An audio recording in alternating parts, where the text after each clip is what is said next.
Kita nyo naman. Oh. Wildflower. Wildflower. Hindi ka ba nilalamig rito? Ang ganda naman. Tumatagos. Huwag kang ano-ano dyan. Oo, tsaka ito mo si Jorel. Yan, napakasipag niyan. Oo. Diba? Makeup artist, ano pa ang trabaho Ano pa? mo? Ang dami pa racket niyan. Nagwe-wedding coordinator din po. Oh, welding. Biro mo, nagwe-welding. Ang hirap na mag-welding. Welding? Ano ba? Wedding. Wedding. Sorry, kala ko kasi welding eh. Bakit ang dami mong racket? Magpapatayo ka ba ng building? Ano ba? Pang-support ko po sa pag-aaral Ayun ko naman po. pala. Bakit ano bang kurso mo na? Nursing po. Nursing Ay, student oo. po. Saan sa atin? Sa Lipa po. Sa Lipa, taga Lipa. Batangas din siya. Ayan. Lipa. Oo, Kaya sige, kababayan tama ko to, yan. masipag. Masinop. Sige, sige. Tignan natin kung anong masasabi ng ating mga inampalan, ha? Yan. Ang ganda ng voice control mo sa first. Some parts na yung humihina ka, tas nilalakasan mo, ang ganda nun. Napakaganda siya pakinggan. And I really love your stage presence. Alam na alam mo yung ginagawa mo. Hindi ka kinabahan.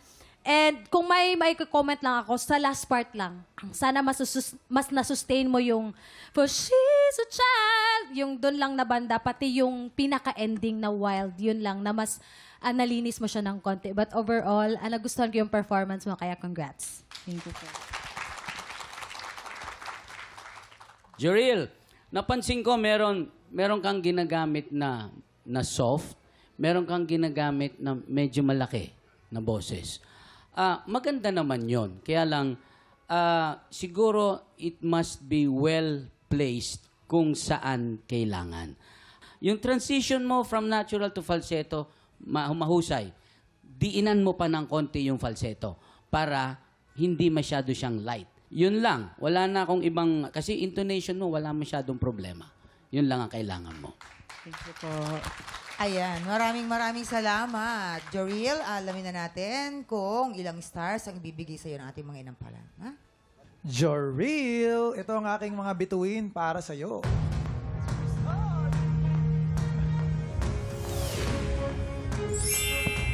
Three stars. Joril, ang stars na binigay ko sa iyo today ay...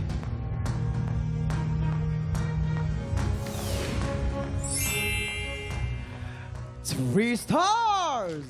Maraming salamat po. Ayan, maya-maya natin alamin kung ano ang score naman na ibibigay ni GC Ka.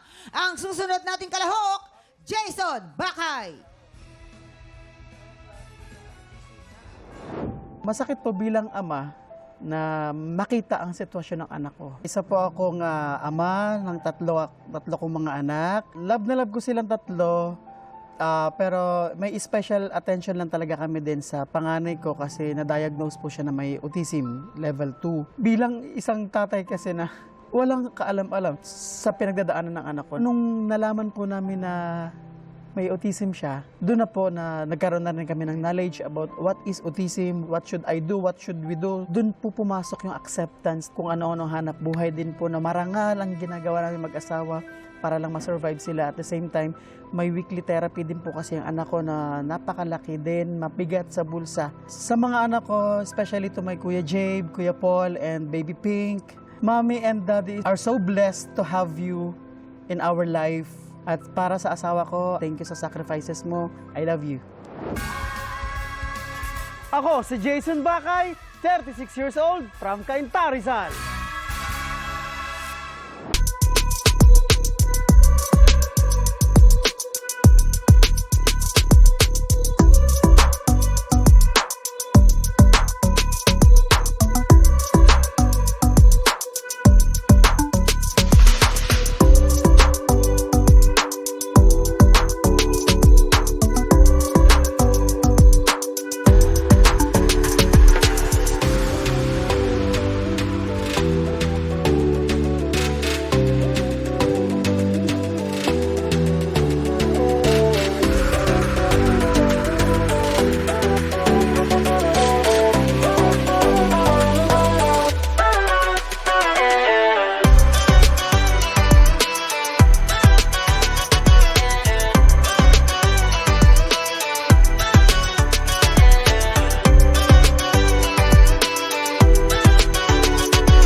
Pinanood mo hanggang sa dulo itong video na ito?